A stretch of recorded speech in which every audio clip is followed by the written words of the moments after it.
안녕하십니까? 영국 이스라엘 컨퍼런스 가을의 절기 편 강의를 시작하겠습니다. 가을의 절기 또한 레위기 23장에 모두 기록이 되어 있습니다.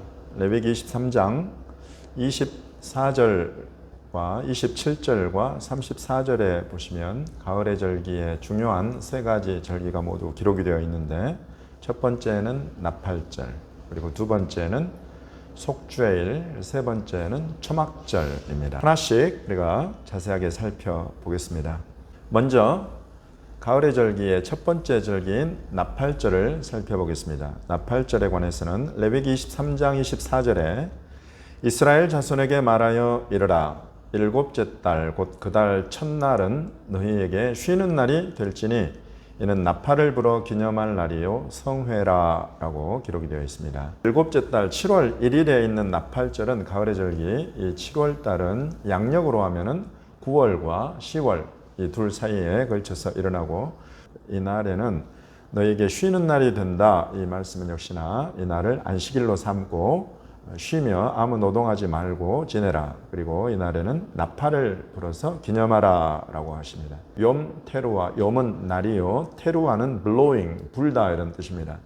거기에 지크론이라는 말이 들어가서 지크론 테루아라고 하는데, 지크론이라는 말은 자카르, 그래서 조케르 그래서 기억하다라는 그런 뜻이 담겨 있습니다. 기억하고 기념하다라는 뜻입니다. 그래서 이곳에 나팔을 불어 기념할 날이다 이렇게 기록이 되어 있는데요.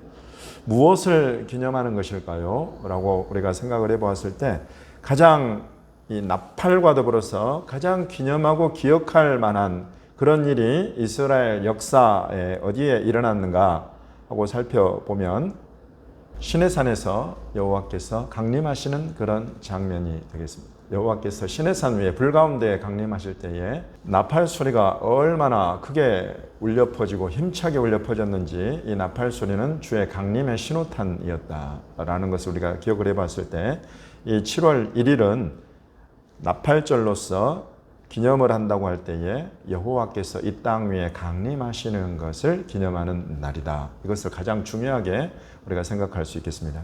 봄의 절기가 예수 그리스도의 초림의 사역을 모두 담아내고 있는 것이었다고 제가 말씀을 설명을 해드렸습니다. 가을의 절기는 우리 주 예수 그리스도의 재림을 담아내고 있는 절기들입니다. 그러므로 이제 이 나팔절을 주어서 하나님께서 기념하게 하신, 기억하게 하신 여호와께서 이 땅 위 시내산 하나님의 백성들을 그 보는 앞에, 눈 앞에 친히 강림하시는 그런 현장, 그것을 떠올리게 하면서 우리 주 예수 그리스도께서 하나님 보좌 우편에 계시다가 다시 이 땅으로 주를 기다리는 이 백성들 가운데로 돌아오신다 하시는 이 재림에 연관되어 있는 것을 우리가 확인해 볼 수 있습니다. 예수 그리스도의 재림과 그렇다면 이 나팔은 연관이 되어 있는가라고 우리가 생각을 해봤을 때, 가장 우리가 쉽게 살펴볼 수 있는 것이 주께서 종말에 대해서, 마지막 때에 대해서, 그리고 주님이 다시 오시는 것과 연관된 예언의 말씀을 살펴볼 때에 마태복음 24장 29절부터 31절을 보시면, 그날 환난 후에 즉시 해가 어두워지며 달이 빛을 내지 아니하며 별들이 하늘에서 떨어지며 하늘의 권능들이 흔들리리라. 그때에 인자의 징조가 하늘에서 보이겠고 그때에 땅의 모든 족속들이 통곡하며 그들이 인자가 구름을 타고 능력과 큰 영광으로 오는 것을 보리라. 그가 큰 나팔 소리와 함께 천사들을 보내리니 그들이 그의 택하신 자들을 하늘이 끝에서 저 끝까지 사방에서 모으리라 라고 예수님의 예언하신 것을 기록해 놓고 있습니다. 그러므로 우리 주님께서 이 환난 후에 이 땅에 오시는, 실제로 강림해 오시는 주의 재림에 연관돼서 우리의 귀에 들리는 가장 큰 소리로 나팔 소리가 들린다 하는 것입니다. 데살로니가 전서 4장 16절부터 17절을 살펴보아도 주께서 호령과 천사장의 소리와 하나님의 나팔 소리로 친히 하늘로부터 강림하시리니 그리스도 안에서 죽은 자들이 먼저 일어나고 그 후에 우리 살아남은 자들도 그들과 함께 구름 속으로 끌어올려 공중에서 주를 영접하게 하시리니 그리하여 우리가 항상 주와 함께 있으리라 라고 기록하고 있습니다. 그러므로 우리 주님이 다시 오시는 이런 재림의 장면 또한 우리 주 여호와 우리 아버지께서 시내산 강림하실 때에 그 큰 나팔 소리와 더불어서 강림하셨던 것처럼 우리 주님께서도 이 땅 위에 다시 오실 때에 이 나팔 소리가 크게 울려 퍼진다 하는 것을 우리가 확인해 볼 수 있습니다. 그러므로 이스라엘에게 주신 이 가을의 절기의 첫 번째가 이 나팔절이다 하는 것은 의미가 있죠. 우리 주님이 다시 오시는 재림의 신호탄으로서 지금 나팔 소리로 더불어서 이 재림의 절기를 열어가고 계신다 하는 것을 우리가 확인해 볼 수 있습니다. 나팔 소리를 제가 한번 들려드리겠습니다. 쇼파르라고 합니다. 양각 나팔이라고 부르죠.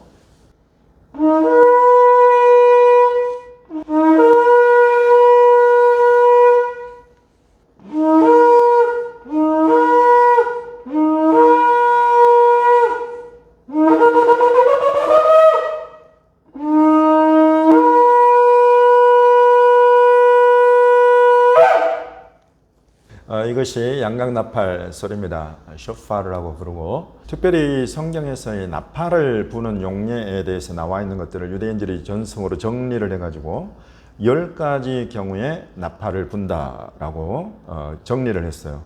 그 중에 특별히 가장 중요한 것 3가지만을 추려서 말씀을 드린다면, 나팔을 부는 그 이유 첫 번째, 회개를 촉구할 때 나팔을 붑니다. 회개하라. 그리고 두 번째로는 전쟁이 있을 때 전쟁을 준비하라 라는 그런 신호로 불어올리는 나팔이 있습니다. 세 번째로, 사실 가장 중요한 10가지 중에 가장 중요한 것이 될 텐데, 바로 왕의 오심을 맞이하라, 왕을 맞이하라는 것입니다. 그러므로 여호와께서 이 땅 위에 강림해 오실 때에도 나팔이 불렸다는 것, 그리고 우리 주님께서 지금 우리 살펴본 바와 같이 재림하시는 그 장면에도 이 나팔 소리가 울려 불린다는 것은 그야말로 왕으로서, 유대인의 왕, 이스라엘의 왕이시면서 또한 만왕의 왕, 만주의 주로서 이 땅 가운데에 오셔서 통치하실, 천년 동안을 다스리며 통치하실 우리 주 왕 메시아 예수 그리스도의 재림과 이 나팔 소리는 긴밀하게 연관되어 있다 하는 것을 우리가 알 수 있겠습니다. 오늘날 이스라엘에서 이 나팔절은 7월 1일, 유대력으로 7월 1일에는 유대인들이 나팔을 불기도 하지만 나팔절보다 더 중요하게 유대인들의 명절로 오늘날의 현대 이스라엘에서는 로샤샤나라고 봅니다. 로쉬, 하, 샤나. 그래서 로쉬는 머리라는 뜻이고, 하는 정관사요, 샤나는 1년, 2년 할 때 그 년을 뜻합니다. 그래서 한 해의 머리. 그래서 1년이 시작되는 설날이다, 이런. 그래서 설 명절로서 오늘날의 유대인들이 지키고 있는 절기가 바로 이 나팔절, 이 절기, 로샤샤나라고 부르는데, 사실 성경적으로는 맞지 않습니다. 성경적으로는 6월절이 있는 유대력으로 1월, 그 1월 1일을 한 해의 시작으로 삼아라라고 하나님 명령하셨는데, 지금 이 7월 1일 나팔절을 유대인들이 로쇼샤나로 삼는 것은 유대인들의 전승이 되겠습니다. 이 나팔절을 로쇼샤나로 삼아서 설 명절로 지키면서 이 사람들이 어떤 것을 먹고 마시면서 어떤 행사, 절기 행사를 하는가, 이런 부분들에 대해서는 제가 쓴 책이 있습니다. 시공간 속의 예수와라는 이런 책에 보시면은 봄의 절기와 가을의 절기에 대해서 제가 여러분에게 이 짧은 시간이라서 자세하게 설명해 드리지 못했던 많은 부분들은 이 책을 통해서 여러분들이 확인해 보실 수가 있습니다. 가을의 절기의 두 번째 절기인 속죄일에 대해서 여러분과 함께 나누어 보겠습니다. 속죄일은 레위기 23장 27절에 기록이 되어 있습니다. 일곱째 달 열흘날은 속죄일이니 너희는 성회를 열고 스스로 괴롭게 하며 여호와께 화제를 드리고 라고 기록이 되어 있습니다. 곧 7월 10일이 속죄일 또는 대속죄일, 이렇게 알려져 있는 염 키푸르가 되겠습니다. 여기에서 염 키푸르 할 때 염은 날 이런 뜻입니다. 그리고 키푸르는 속죄, 대속, 구속 이런 뜻을 담고 있죠. 그래서 염 키푸르라고 부르는 이 속죄일에 관한 것을 여러분과 함께 살펴보겠습니다. 이 속죄일의 특징은 안식일로 지킨다는 것인데, 23장 28절을 보시면 이날에는 어떤 일도 하지 말 것은 너희를 위하여 너희 하나님 여호와 앞에 속죄할 속죄일이 됨이니라. 이날에 스스로 괴롭게 하지 아니하는 자는 그 백성 중에서 끊어질 것이라. 이날에 누구든지 어떤 일이라도 하는 자는 내가 그의 백성 중에서 멸절시키리니 31절에 너희는 아무 일도 하지 말라. 이는 너희가 거주하는 각 처에서 대대로 지킬 영원한 규례니라 라고 말씀하시면서 더불어서 32절에 이렇게 말씀하십니다. 이는 너희가 쉴 안식일이라. 너희는 스스로 괴롭게 하고 이달 아흐렛날 저녁 곧 그 저녁부터 이튿날 저녁까지 안식을 지킬지니라 라고 말씀하십니다. 여기 32절에 너희가 쉴 안식일이다 라고 번역이 되는 이것은 레위기 16장 31절에 이는 너희에게 안식일 중에 안식일인 즉 너희는 스스로 괴롭게 할지니 영원히 지킬 규례라 라고 쉴 안식일이라고 번역된 히브리어가 16장 31절에는 안식일 중에 안식일로 번역이 되어 있습니다. 동일한 히브리어를 이렇게 다르게 번역이 되어 있는 것입니다. 히브리어로는 샤밧, 슈바톤이라고 합니다. 샤밧, 슈바톤. 안식일 중에 안식일이라고 하는 표현이 더 적절한 표현이 될 것입니다. 그러므로 지금 이 유대력으로 7월 10일에 지키는 이 속죄일은 안식일 중에 안식일이다. 이날에 어떤 일이라도 하는 자는 이 백성에게서 끊어질 것이다 라고 하나님 말씀하시고 아무 일도 하지 말아라 라고 말씀하십니다. 왜냐하면 너에게 속죄하는 날이기 때문이다. 그래서 하나님의 속죄는 사실 사람이 하는 일, 사람의 행위나 사람의 공적이나 공로와 아무 상관없이 하나님의 은총과 긍휼로 또 드려지는 제사와 제물로 하나님께서 이 이스라엘 온 백성의 죄를 속하신다 하는 것을 이스라엘 백성들에게 깨우치고 알리시는 것입니다. 안식일이라고 하는 것이 성경에 두 가지가 있다. 하나는 일곱 번째 날, 그래서 요일 안식일로 일곱째 날에 하나님께서 쉬신 것을 기념하면서 요일 안식일로 주시는 것이요. 두 번째가 절기 안식일이 있다라고 제가 여러분에게 소개를 해드렸는데 지금 아주 성경적으로도 확실하게 우리에게 보여주고 있는 그 절기 안식일의 대표적인 경우가 바로 여기 속죄일에 해당한다고 하겠습니다. 속죄일 모든 유대력은 음력이기 때문에 요일과 매치가 될 때도 있고 되지 않을 때도 있습니다. 그래서 유대력으로 7월 10일이 요일 안식일과 겹칠 때도 있고 또 그렇지 않을 때도 있다. 그러므로 이 안식일이라는 이 표현은 요일 안식일에 한정되어 있는 것이 아니고 성경을 살펴볼 때에 이런 절기 안식일로서 요일 안식일과 다른 날에 진행되는 안식일도 있다는 것을 우리가 반드시 알아야 되겠습니다. 우리가 이 속죄일을 살펴볼 때에 성경에서 가장 중요하게 우리가 확인할 수 있는 또 확인해야 되는 부분이 하나 있는데 그것은 이 속죄일 이날 유대역으로 7월 10일 이 하루 단 한 번, 단 한 사람에게 하나님의 임재의 지성소, 성소와 지성소가 있는데 그 지성소로 들어가는 휘장이 열리고 그 휘장으로 대제사장 한 사람이 들어가서 온 백성의 죄를 위해서 속죄의 피를 뿌리는 여러분 이 일이 일어나는 날이 바로 이 속죄일이다. 여러분 이것을 우리가 속죄일을 살펴볼 때 가장 중요하게 살펴보고 이해해야 되는 부분입니다. 히브리서 9장 7절 8절을 보시면 이렇게 닫혀져 있는 지성소에 대해서 말씀하고 있습니다. 오직 둘째 장막은 대제사장이 홀로 1년에 한 번 들어가되 자기와 백성의 허물을 위하여 드리는 피 없이는 아니하나니 성령이 이로써 보이신 것은 첫 장막이 서 있을 동안에는 성소에 들어가는 길이 아직 나타나지 아니한 것이라 라고 설명해 주고 있습니다. 그러므로 이 1년 365일 중에 단 하루 열리는 이 지성소의 임재에 하나님의 계시는 그 지성소 임재의 현장 그곳에 들어간다는 것이 이 하루에 열린다는 것은 히브리서 기자는 이것은 아직 성소에 들어가는 길이 나타나지 않은 것을 말한다. 나타나지 않은 것을 우리에게 보여주고 있다라고 풉니다.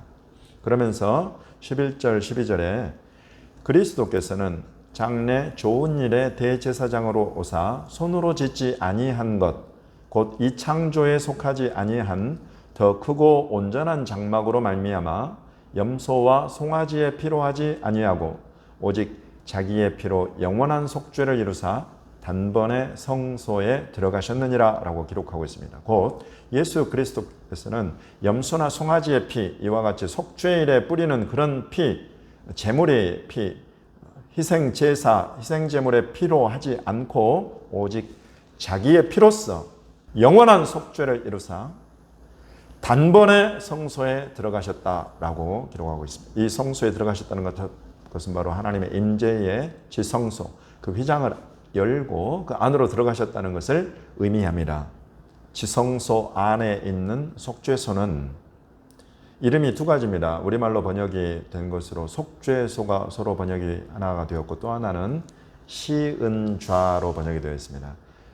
베풀시, 은혜, 은, 자리좌. 그래서 은혜를 베푸시는 자리다. 이렇게 또 다르게 번역이 되어 있죠.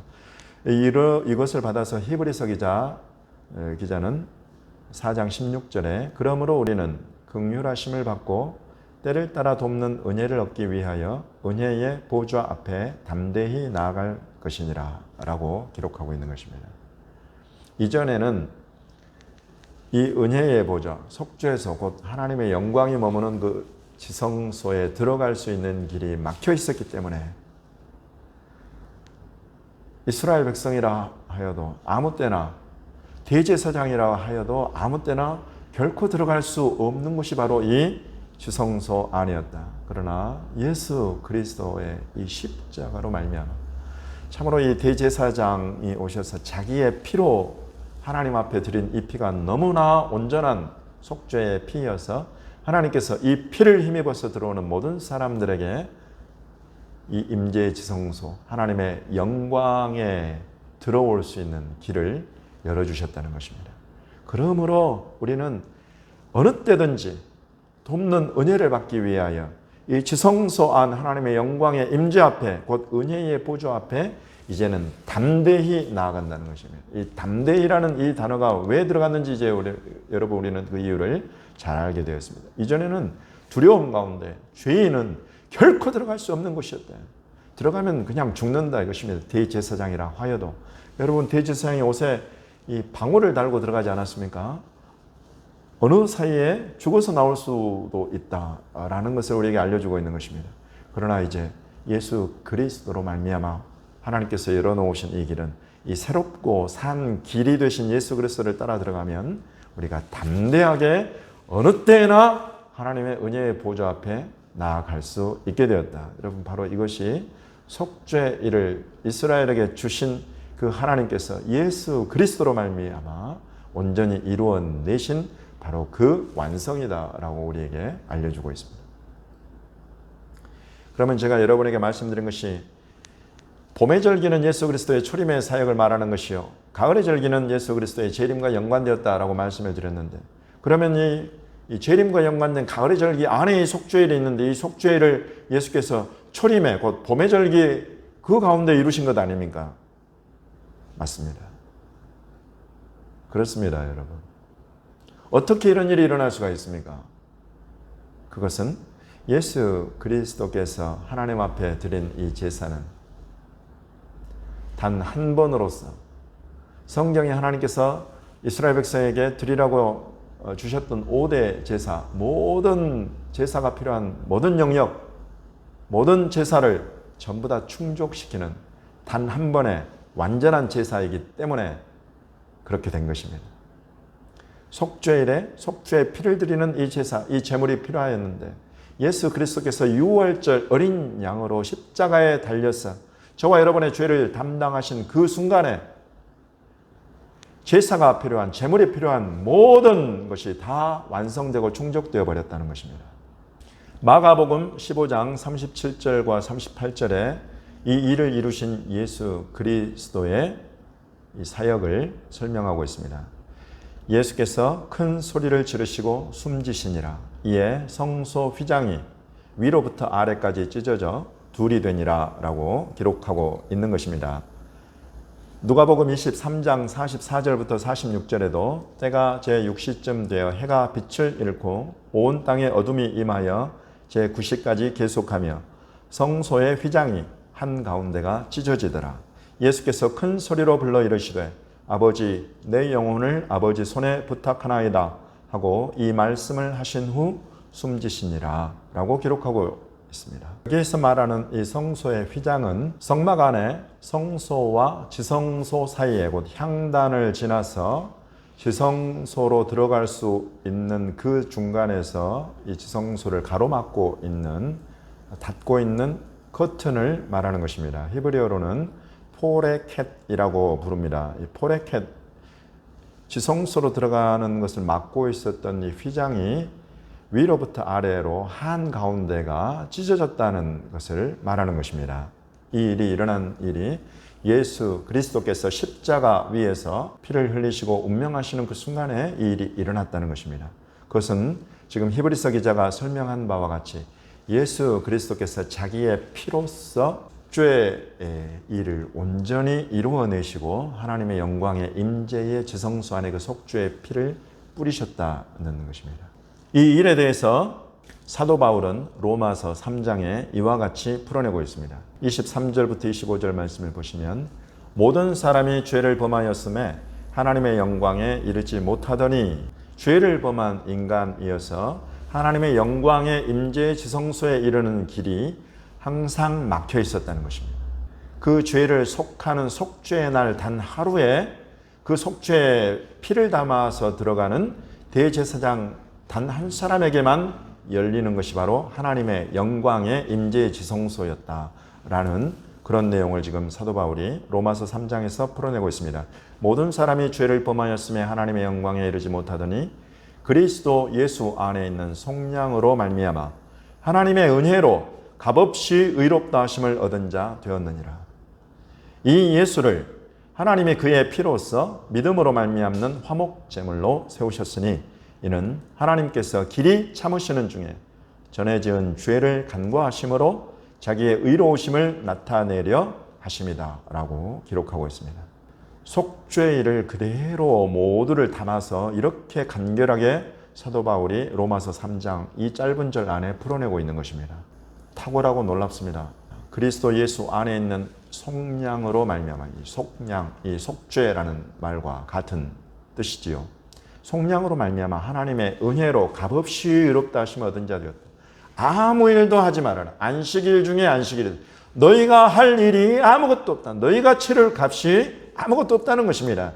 하나님의 은혜로 값없이 의롭다 하심을 얻는다 하는 이 속죄일에 하나님이 정하신 규례가 예수 그리스도로 말미암아서 이루어지고 있다. 이것을 사도 바울이 로마서에 명확하게 기록하고 있습니다. 이것을 더 풉니다. 이 예수를 하나님이 그의 피로써 믿음으로 말미암는 화목제물로 세우셨다. 이 표현은 이 번역은 화목제물로 번역된 이 단어는 헬라어를 살펴보시면 힐라스테리온이라는 단어를 쓰는데 이 힐라스테리온이라는 이 단어는 바로 휘장을 열고 들어가서 지성소에 있는 언약궤 위 바로 속죄소, 이 속죄소를 일컫는 그 히브리어 단어를 70인역에서 헬라어로 번역한 바로 그 단어입니다. 그러므로 지금 이곳에서 이것을 그런 헬라어적인 의미를 살펴보았을 때 이 예수를 하나님이 그의 피로써 믿음으로 말미암아 속죄소 위에 여기 세우셨다, 두셨다는 예수 그리스도의 피를 예수께서 믿음으로 드리신 그 보혈을 하나님께서 이 속죄소, 곧 모든 죄를 속하시는 곳, 또 다른 표현으로 하면 은혜를 베푸시는 시은좌 속죄소 위에 예수 그리스도의 이 피를 그 위에 하나님께서 뿌리게 하셨다는 것입니다. 속죄일에 사용된 이 단어 욤 키푸르라고 할 때 이 키푸르라는 이 단어가 이제 그러니까 속죄 또는 속량 이런 단어로 번역되어 있다는 것을 우리가 주목해 볼 필요가 있습니다. 봄의 절기는 분명히 예수 그리스도께서 초림으로서 오셔서 십자가 죽으심과 무덤 속의 안식과 부활과 승천과 성령 강림으로 시작되는 하나님의 나라의 추수의 시작 이와 같은 것들을 풀어가고 있는데 가을의 절기는 분명히 예수 그리스도의 재림을 담고 있다. 그렇다면 이 염키푸르가 이 속죄일이 어떻게 예수 그리스도의 재림과 연결될 것인가 하는 부분에 있어서 중요하게 우리가 다뤄야 될 부분이 already not yet 부분입니다. 예수 그리스도께서 6월절 어린 양으로서 십자가에서 온전한 속죄의 일을 이루심으로 저와 여러분의 구원이 완전해진 것을 우리는 믿습니다. 여기에 우리가 더할 것도 없고 뺄 것도 없습니다. 오직 예수 그리스도의 이 십자가의 보혈이면 충분한 줄로 저는 믿습니다. 그러나 이 구원이 완성될 날이 있다 하는 것입니다. 이 예수 그리스도의 보혈로 시작된 이 구원이, 이 속죄의 역사가 완성될 날이 있다는 것입니다. 그것을 이 속죄와 같은 히브리어이지만 또 우리말 번역에서는 달리 번역된 단어 속량이라는 단어가 있습니다. 구원이라는 단어가 있고 구속이라는 단어가 있는 것입니다. 구원이라는 단어는 우리가 잘 아는 바대로 예슈아라고 합니다. 예수님의 이름입니다. 예슈아. 그래서 구원을 이루시는 분, 그래서 모슈아라고 부르는 것입니다. 야슈아라는 그런 구원하다라는 동사를 담아내서 사용되는 단어인데, 그러나 이 속죄를 이루는, 속량을 이루는 분을 우리가 구원자라고 하지 않고 구속자라고 부릅니다. 이 구속자는 히브리어로 고엘 또는 포데라고 부르는데, 이 고엘이라는 요 단어가 속량이라는 그렇게 번역된 단어의 히브리어인데, 이것이 바로 already not yet을 담고 있는 것입니다. 우리의 구원은 예수 그리스도로 말미암아 시작이 되어서 이 믿음 안에 서 있는 자는 이 구원의 완성을 받게 될 것인데, 그 구원의 완성을 표현하는 다른 단어가 바로 이 속량이라는 단어가 되겠습니다. 이 속량이라는 단어를 이 완성으로 표현하고 있는 부분인데, 로마서 8장에 그뿐 아니라 또한 우리 곧 성령의 처음 익은 열매를 받은 우리까지도 속으로 탄식하여 양자될 것 곧 우리 몸의 속량을 기다리느니라. 우리가 소망으로 구원을 얻었으며 보이는 소망이 소망이 아니니 보는 것을 누가 바라리요. 만일 우리가 보지 못하는 것을 바라면 참음으로 기다릴지니라. 지금 우리가 인내하면서, 우리가 성도의 견인이라고 하죠. 우리가 인내하면서 바라는 것, 그것은 이 구원의 완성, 곧 우리 몸의 속량인 줄로 믿습니다. 사도 바울도 이 성령의 처음 익은 열매를 받아서 이 구원에 이르렀지만은 우리가 양자될 것, 곧 우리 몸의 속량을 기다리고 있다 하는 것입니다. 여러분, 이것이 바로 already not yet입니다. 우리의 구원은 이미 시작이 되었지만은 아직 완성에 이르지 못했고, 이 완성에 이를 수 있도록 하는 이 역사는 예수 그리스도께서 다시 오심으로 이루신다 하는 것입니다. 이 일이 언제 이루어질 것인가? 놀랍게도 나팔소리와 연관이 되어 있습니다. 아까 우리가 나팔절에 주의 강림의 신호탄으로 제가 여러분에게 설명해 드렸습니다. 그런데 놀랍게 이 속죄일 또한 나팔절이라고 할 수가 있습니다. 왜냐하면 이 속죄일에는, 희년의 속죄일에는 특별히, 여러분, 희년과 속죄일이 만났습니다. 얼마나 놀라운 하나님의 구속사의 완성이 이루어지겠습니까? 이때에는 전국적으로 이 뿔나팔을 불라고 성경은 기록하고 있는 것입니다. 전국에서, 이스라엘 전역에서, 이제 나아가서 세계 곳곳에서 주의 강림을 사모하면서 기다리는 모든 사람들이 이 나팔을 불어 올리면서 왕이 오신다, 회개하면서 오시는 왕을 맞으라 라는 이 나팔 소리를 부른, 전국적으로, 전 세계적으로 불게 되면 이 일이 일어나는 것이 바로 희년의 속죄일로서, 이 희년의 속죄일의 완성으로 오시는 예수 그리스도의 강림이 우리에게, 우리 몸에 속량을 가져올 것이다. 여러분, 이것을 사도 바울은 로마서 15장에서 우리 몸의 속량을 부활로 풀어내고 있고, 이 부활이 일어나는 그것이 마지막 나팔 소리와 더불어서 연결되어 있다라는 비밀을 우리에게 풀어주고 있는 것입니다. 로마서 15장 51절 52절을 보시면, 보라 내가 너희에게 비밀을 말하노니 우리가 다 잠잘 것이 아니요 마지막 나팔의 순식간에 홀연히 다 변화되리니 나팔 소리가 나매 죽은 자들이 썩지 아니할 것으로 다시 살아나고 우리도 변화되리라. 여러분, 이것은 요한계시록 10장 11장에 있는 7 나팔 나팔과 연관이 되어 있습니다. 나팔은 하나 불고 끝나버리는 것이 아니죠. 7개의 나팔이 울려분다고 요한계시록은 기록하고 있습니다. 이 7개의 나팔은 한꺼번에 갑자기 울려 퍼지는 것이 아니죠. 하나님의 때에 중요한 세계 인류의 역사 가운데에 하나님으로부터는 예수 그리스도의 재림을 준비할 수 있도록 울려 퍼지는 그런 순차적인 그런 나팔이 될 것입니다. 그 중에 특별히 7번째 나팔, 그것을 고린도전서에서 사도 바울은 마지막 나팔이라고 부르고 있습니다. 이 마지막 나팔이 울려 퍼지는 바로 그때에 우리 주님은 오셔서 우리를, 이 썩을 몸을 가진 우리를 영광의 주의 형체, 곧 부활의 신령한 몸을 제자들에게 40일 동안 보여주셨던 바로 그 신령한 부활의 몸을 우리 모든 믿는 자들, 특별히 첫째 부활에 합당한다고 여겨진 모든 자들이 첫째 부활에 나오면서 이 신령한 주의 몸을 입게 될 것이다 라고 이 비밀을 우리에게 알려주고 있는 것입니다. 이 일이 바로 속죄일과 연관이 되어서 나타나고 있습니다. 예수 그리스도의 이 속죄일, 온전한 속량을 이루시면서 오시는 예수 그리스도의 이 일은 이제 예루살렘과 이스라엘과도 직결되어 있습니다. 성경은 이 속량에 대해서 풀 때에 사도 바울이 가장 개인적으로는 우리 몸의 속량을 이야기를 합니다. 그러나 더불어서 사복음서에는 예루살렘의 속량이 있습니다. 그리고 이스라엘의 속량이 있습니다. 그리고 희년의 의미가 담겨 있는 이사야 61장과 또 레위기 25장에 기록되어 있는 이 희년을 이루시는 우리 주 예수 그리스도의 강림, 재림의 이 놀라운 구속의 역사의 완성을 우리는 보게 될 것이다. 희년의 그 의미와 우리 몸의 속량, 예루살렘의 속량, 이스라엘의 속량은 연결되어 있다 하는 것입니다.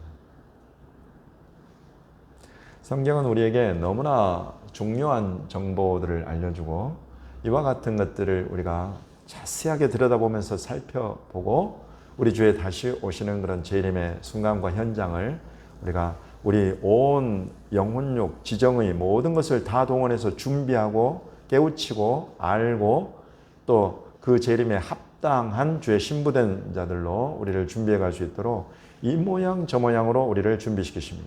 그 중에 이와 같은 이런 절기를 통해서 하나님께서 특별히 속죄일에 일어나는 이런 키푸르, 속량의 역사로 말미암아서 이제 우리 몸의 속량인 부활을 우리가 사모하면서 기다릴 뿐만 아니라 예루살렘과 온 이스라엘이 속량에 이를 것에 대해서 성경은 약속하고 있고 이제 이 일들을 향해서 우리가 나아가고 있는 것입니다.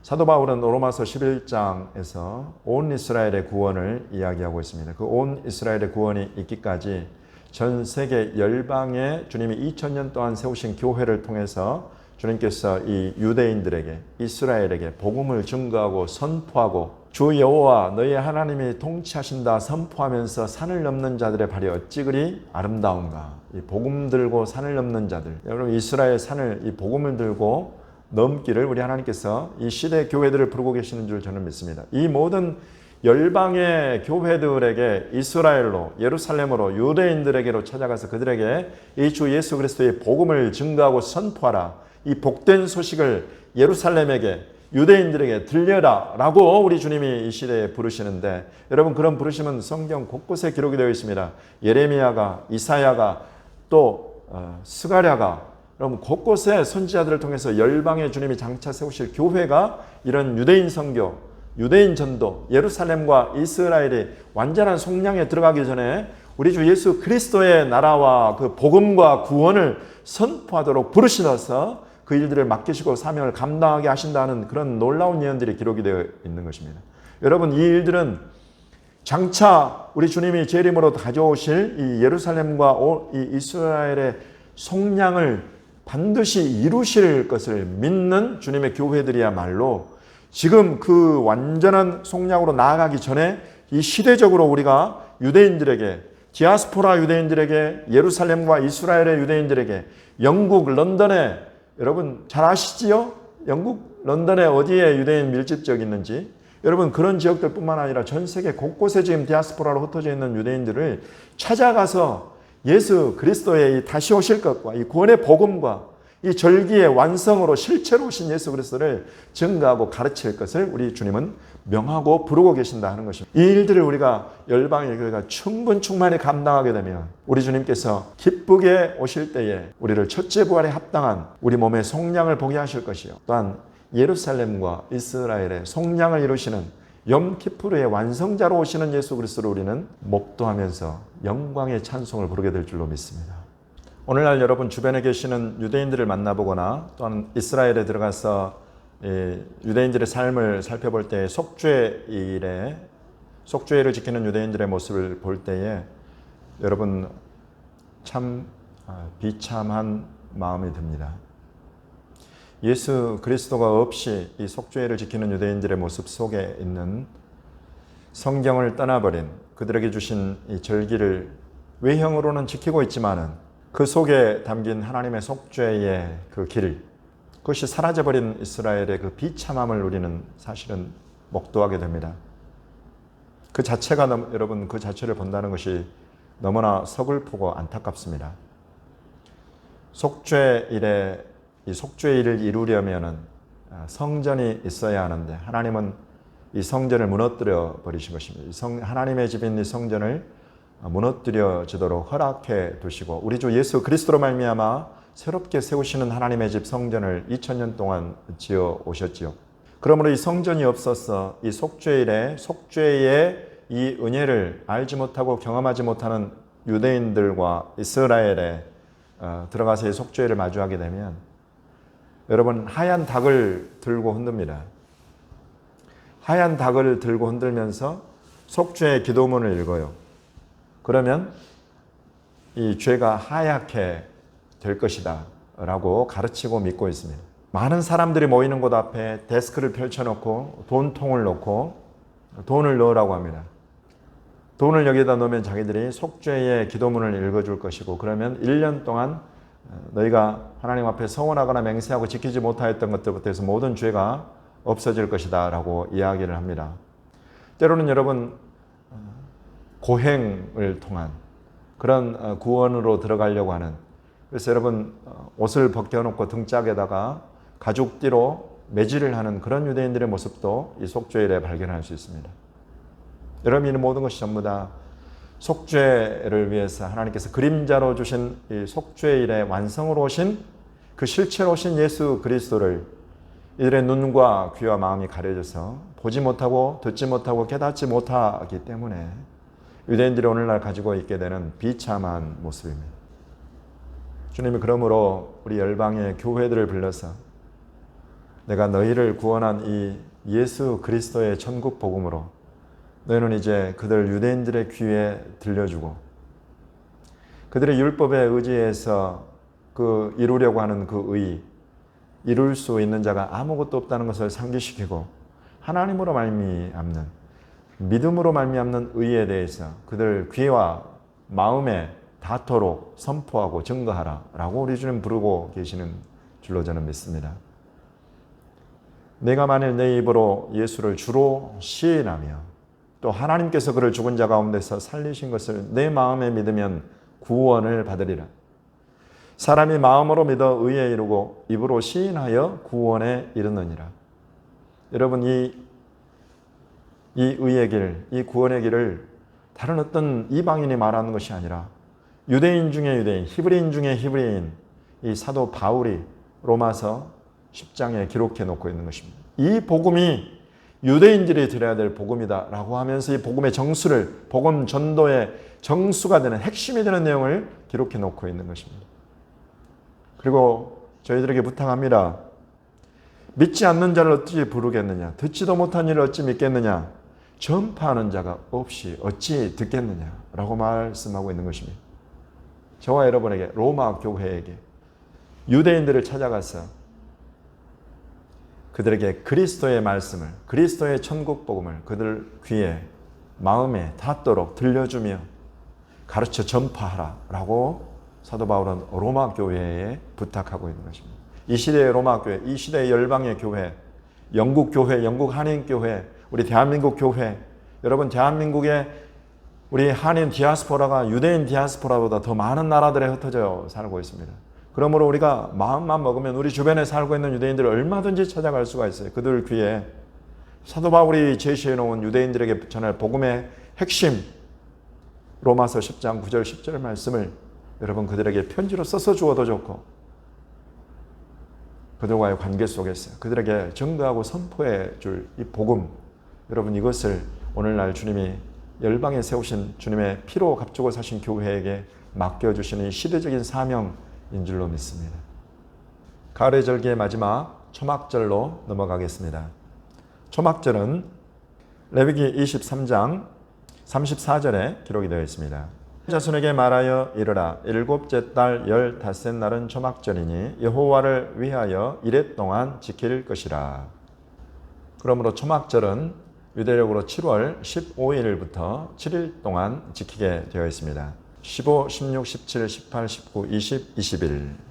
21일까지가 7일이고 22일, 유대력으로 7월 22일은 제 8일째 되는 날은 너희가 성회로 모여서 하나님 앞에 즐거워라 라고 하는 그런 절기인데 이것을 우리가 쉬메니 아제렛이라고 부르는 아제렛이 큰 성회를 말하는 것이요. 쉬메니가 8번째라는 뜻을 가지고 있습니다. 그래서 8번째 날에 모이는 성회, 쉬메니 아제렛은 그래서 오늘날 이스라엘에 가서 보시면 전 세계 수많은 유대인들이 이스라엘 예루살렘으로 몰려와서 예루살렘에서 함께 지키고 있는 그런 모습들을 우리가 볼 수가 있습니다.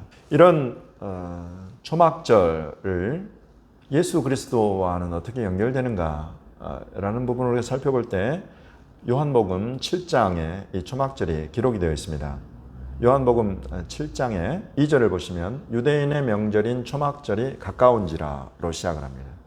그 형제들이 예수께 이르되 당신이 행하는 일을 제자들도 보게 여기를 떠나 유대로 가소서라고 이야기를 하죠. 이 초막절의 특징은 유대인들이 그렇게 오랜 시간 동안 기다려온 메시아, 우리가 메시아 대망사상이라는 말씀을 들어보셨을 것입니다.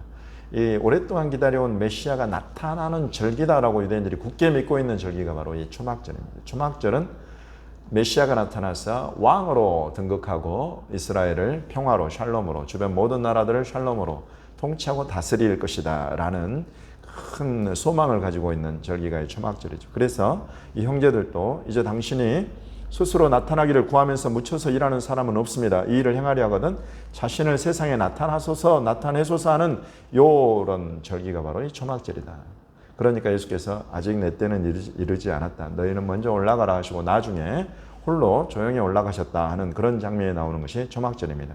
그래서 초막절에 과연 예수님께서 자기를 이 이스라엘이 기다려온 바로 그 메시아인 것을 나타내셨는가 하고 우리가 요한복음 7장을 자세하게 들여다보니까 7장 37절부터 보시면 명절 끝날 곧 큰 날에 쉬미니 아제렛을 말하는 것입니다. 이 쉬미니 아제렛의 날에 예수께서 서서 외쳐 이르시되 누구든지 목마르거든 내게로 와서 마시라. 나를 믿는 자는 성경의 이름과 같이 그 배에서 생수의 강이 흘러나오리라 하시니 이는 그를 믿는 자들이 받을 성령을 가리켜 말씀하신 것이라. 예수께서 아직 영광을 받지 않으셨으므로 성령이 아직 그들에게 계시지 아니하시더라 라고 기록이 되어 있습니다. 이 말씀을 들은 무리 중에서 유대인들 가운데 어떤 사람은 이 사람이 참으로 그 선지자다, 어떤 사람은 그리스도다 하며 어떤 분들은 그리스도가 어찌 갈릴리에서 나오겠느냐 이러면서 쟁론이 일어났다 하는 것입니다. 곧 지금 이 초막절에 이스라엘 전역에서 모이고 또 디아스포라로 흩어졌던 사람들 중에도 3대 명절에는 예루살렘에서 지키라 하신 말씀에 따라서 지금 예루살렘에 모여 들어와 있는 그런 유대인들 가운데에 이 말씀으로 인해서 쟁론이 일어났다는 것입니다. 우리가 기다려온 바로 그 메시아인가? 모세가 말한 바로 그 선지자인가? 그 선지자가 나타난 것인가? 라면서 이걸 쭉 살펴보고 들었다는 것입니다. 그러나 예수께서는 여러분 이 쉬미니 아절에 모든 사람이 모여서 크게 즐거워하기도 하고 또 행사를 가지는 이런 날에 늘 조용조용 말씀하시고 늘 목소리를 높이지 않으셨던 그 예수께서 서서 외쳐 말씀하셨다.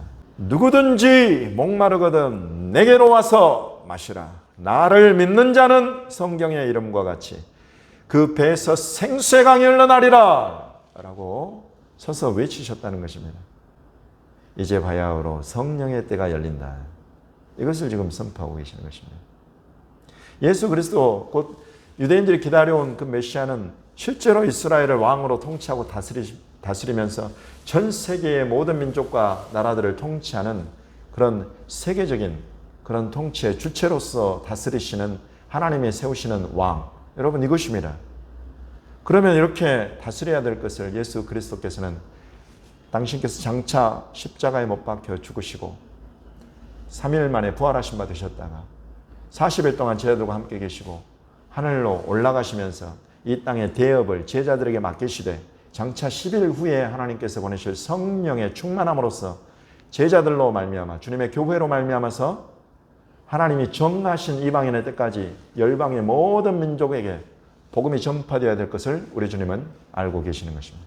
내가 메시아여, 내가 너희들이 기다려온 바로 그 그리스도이나 내가 통치하고 다스릴 때는 지금이 아니고 하나님께서 내 이름으로 보내실 성령의 때가 열리고 생수의 강이 터져 나오듯이 각 사람 안에서 하나님의 생수의 강이 흘러나서 너희 중에 목마른 자가 사라질 것이다. 없어질 것이다. 이런 선포를 하시면서 성령으로 말미암아 열리는 하나님의 나라의 놀라운 때를 선포하고 계십니다. 여러분 여기에 또 하나의 already 낫엿이 숨어 있죠. 하나님의 나라는 이와 같이 예수 그리스도를 믿는 자들에게 하나님의 성령이 임하시면 물과 성령으로 거듭나서 하나님의 나라에 들어가고 하나님의 나라를 살게 되고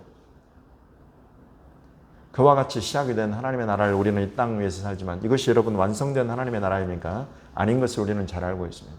우리 주님께서 왕이신 주께서 친히 오셔서 통치하시고 다스리시는 바로 그때 그 나라가 되어야 사모하고 기다리고 소망하는 바로 그 온전한 우리 하나님의 통치를 우리가 보게 될 줄로 믿습니다. 그것에 대해서 요한계시록이 예언하고 있고 메시아가 장차 오셔서 첫째 부활에 참여한 자들과 더불어서 이 땅에서 1000년 동안 왕 노릇하게 될 것에 대해서 성경은 말씀하고 있는 것입니다. 이와 같이 초막절은 우리 주께서 친히 오셔서 왕으로 통치하며 다스리실 것에 대한 것을 담아내고 있는 절기인데 이것에 대해서 예언하고 있는 구약 성경의 책은 스가랴 14장이 되겠습니다. 스가랴 14장에는 여러분 스가랴서는 놀라운 책입니다. 제가 유대학을 공부할 때에 곧 랍비 안수를 받기 위해서 랍비 교육을 받고 있는 유대인 학생들과 더불어서 공부를 한 때가 있었습니다. 그때의 그 유대인 친구들이 절들어 묻기를 너희 그리스도인들은 그리스도의 재림에 대해서 메시아의 재림에 대해서 이야기를 하는데 메시아의 재림에 대해서 신약 성경 우리가 인정하지 않는 신약 성경을 들이대면서 메시아의 재림을 이야기를 하는데 메시아가 정말로 오셨고 재림할 것이라면 그와 같은 내용들이 전부 다 구약 성경에 있어야 되는 것이 아니냐라는 질문을 제가 받았습니다. 그 순간에 제가 대답을 하지 못했어요. 그리스도의 재림에 대해서 저 또한 신약 성경에 주님이 약속하시고 제자들이 이후에 교회들을 가르치는 그런 모든 본문들 속에서 저는 아무 의심 없이 또 다른 특별한 어떤 다른 필요를 느끼지 못하고 이와 같은 말씀 속에서 주의 재림을 기다리고 있는데 이 유대인들이 말하는 것은 제가 한 번도 생각해 보지 못했던 질문이었습니다. 과연 구약 어디에 메시아의 재림이 예언되어 있는가 하고 보았는데 놀랍게도 이 스가랴서가 예수 그리스도의 초림에 대해서 그리고 재림에 대해서 더불어서 함께 예언하고 있는 놀라운 책이었습니다. 스가랴 9장 9절에는 메시아의 초림에 대해서 예언하고 있죠. 보라 너희 왕이 임하시는데 그 왕은 겸손하여서 나귀의 새끼를 타고 오신다. 그리고 우리 주님은 실제로 초림에 이제 6월절 어린 양으로 죽임당하시기 바로 직전에 새끼 나귀를 타고 벳박에서 올리브산을 넘어서 게드론 골짜기를 지나서 성전산으로 들어가시는 그런 장면을 우리가 확인해 볼 수 있습니다. 그 일을 이루신 이 예수께서 장차 오시는 재림에 대해서 예언하고 있는 것이 바로 스가랴 14장인 것입니다. 4절에 그날에 그의 발이 예루살렘 앞곳 동쪽 감람산에 서실 것이요 감람산은 그 한가운데가 동서로 갈라져 매우 큰 골짜기가 되어서 산 절반은 북으로 절반은 남으로 옮기고 라고 기록이 되어 있습니다. 예루살렘 앞 동편에 올리브산이 있습니다. 실제로 그렇습니다. 그 올리브산 위에 그의 발이 서신다는 것입니다. 여기서 그의 발이라고 할 때 그가 누구냐? 이것은 여러분 유대교 유명한 성경 해석가들도 이 그의 발에 대해서는 이건 성경의 난제다라고 하면서 난제풀이에 따로 다루고 있을 정도입니다. 이 분명히 여호와께서 임하시는 것이다. 14장 9절에 여호와께서 천하의 왕이 되시리니 그날에는 여호와께서 홀로 한 분이실 것이요 그의 이름이 홀로 하나이실 것이라 라고 기록이 되어 있기 때문에 그렇습니다. 그러면 여기서 그의 발은 여호와의 발이 되어야 할 것인데 여호와가 어찌 발이 있겠느냐라는 논쟁에 유대인들이 들어간 것입니다. 여러분 그렇습니다.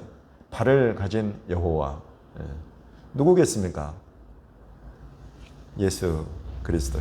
예수 그리스도 그의 발이 올리브산에 서시면 올리브산이 한 가운데가 동서로 갈라져서 매우 큰 골짜기가 되어서 산 절반은 북으로 절반은 남으로 옮기게 된다는 것입니다. 지진이 날 것이라는 것입니다. 여러분 이 일이 올리브산에 예루살렘 앞 동편 올리브산에 일어났습니까? 일어난 적이 없습니다. 우리 주님께서 다시 오시는 장면에 대해서 스가랴가 예언하고 있는 것입니다. 주님이 다시 오실 때 올리브산은 쪼개져 버릴 것이요. 이 방향으로 쭉 쪼개지면 지금 여러분 예루살렘에 가보시면 예루살렘의 동편 예루살렘 성벽에 동쪽 문이 있죠. 그 동쪽 문은 막혀 있고 닫혀 있는 것을 확인하실 수 있습니다. 바로 그곳으로 직진에 들어가서 갈라지고 그 동문이 열리고 이 일들은 에스겔서에서 이제 그 성전 터로부터 솟아나는 물이 생수가 흘러서 사해바다로 흘러가면서 그 광야를 사막을 솟아시키는다고 하는 그런 예언과 연결되어 있고 이것은 또한 요한계시록의 예언과도 연결되어 있습니다. 이와 같이 우리 주님의 재림은 굉장히 실제적으로 이 스가랴서에 예언이 되어 있고 이 주의 재림과 연결되어서 스가랴 14장에 나타나는 절기가 또한 초막절. 그래서 여러분 이런 내용들을 이해하는 열방의 교회들 가운데 많은 크리스천들이 초막절에 예루살렘을 방문합니다. 예루살렘을 방문해서 시가 행진을 벌입니다. 시가 행진을 벌이면서 이 예루살렘은 예수의 것이다. 주 예수께서 예루살렘의 왕이시다. 그러므로 우리는 이 예루살렘을 사랑하고 예루살렘 거민 유대인 여러분들을 예수 그리스도의 이름으로 사랑하고 축복한다. 여러분 이런 메시지를 담아서 전 세계 크리스천들이 이때 올라가 가지고 예루살렘을 시가 행진을 하고 예수께서 왕 메시아이신 것을 또 유대인의 왕이요 예루살렘의 왕이요 이스라엘의 왕이요 만왕의 왕이신 것을 선포하고 증거하고 있다는 것입니다. 이 초막절의 또 다른 이름은 수장절이 되겠습니다. 장막절이라고도 부르고 수장절이라고 부르는 이 초막절은 수장절, 추수한 것을 저장하는 절기다라고 해서 이제 드디어 봄의 절기 오순절 하나님의 성령이 강림하여서 성령의 처음 익은 열매로 추수가 되어서 하나님 나라 추수가 그때 시작이 되었는데 곧 예수 그리스도의 십자가 부활 사건에 연이어서 그를 믿는 자들에게 부어주시는 성령으로 하나님 나라 추수가 그때부터 시작이 되어서 이 추수가 전 세계를 지난 2000년 동안 돌았고 지금도 돌고 있고 이 추수가 이제 장차 맞춰지고 추수한 것들이 저장되는 절기가 바로 이 초막절이라는 것입니다. 이와 같은 것들을 풀어내고 설명하고 있는 것이 마태복음 13장입니다. 우리가 천국 비유장으로 잘 알려져 있는 마태복음 13장에는 알곡과 가라지의 비유가 나옵니다. 이에 예수께서 무리를 떠나사 집에 들어가시니 제자들이 나와 이르되 밭에 가라지의 비유를 우리에게 설명하여 주소서라고 하니까 예수님께서 대답하여 이르시되 좋은 씨를 뿌리는 이는 인자요 밭은 세상이요 좋은 씨는 천국의 아들들이요 가라지는 악한 자의 아들들이요 가라지를 뿌린 원수는 마귀요 추수 때는 세상 끝이요 추수꾼은 천사들이니 그런즉 가라지를 거두어 불에 사르는 것 같이 세상 끝에도 그러하리라.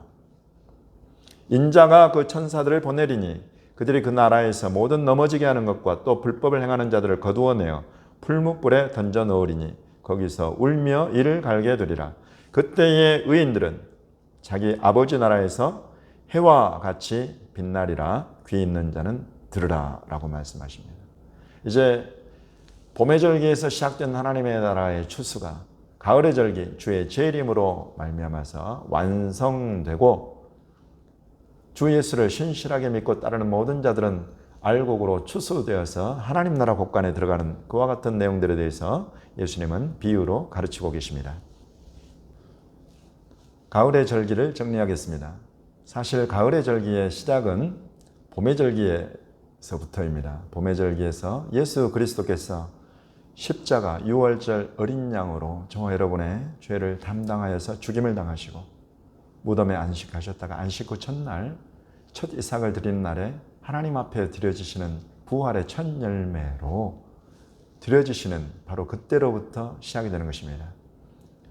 이 초실절을 지나서 50일을 세워라. 곧 예수 그리스도의 이 죽으심과 부활에 연결된 자만이 누릴 수 있는 50일 이후에 부어주시는 하나님의 성령이 부어지는 오순절 사건, 그것을 경험하게 되고 이때에 성령의 처음 익은 열매로 비로소 예수 그리스도의 부활에 이어서 이 부활을 장차 믿음으로 우리 몸의 속량으로 완성함으로 받게 될 하나님의 사람들이 추수되어서 세워지고 맥추절이라고 합니다. 맥추절.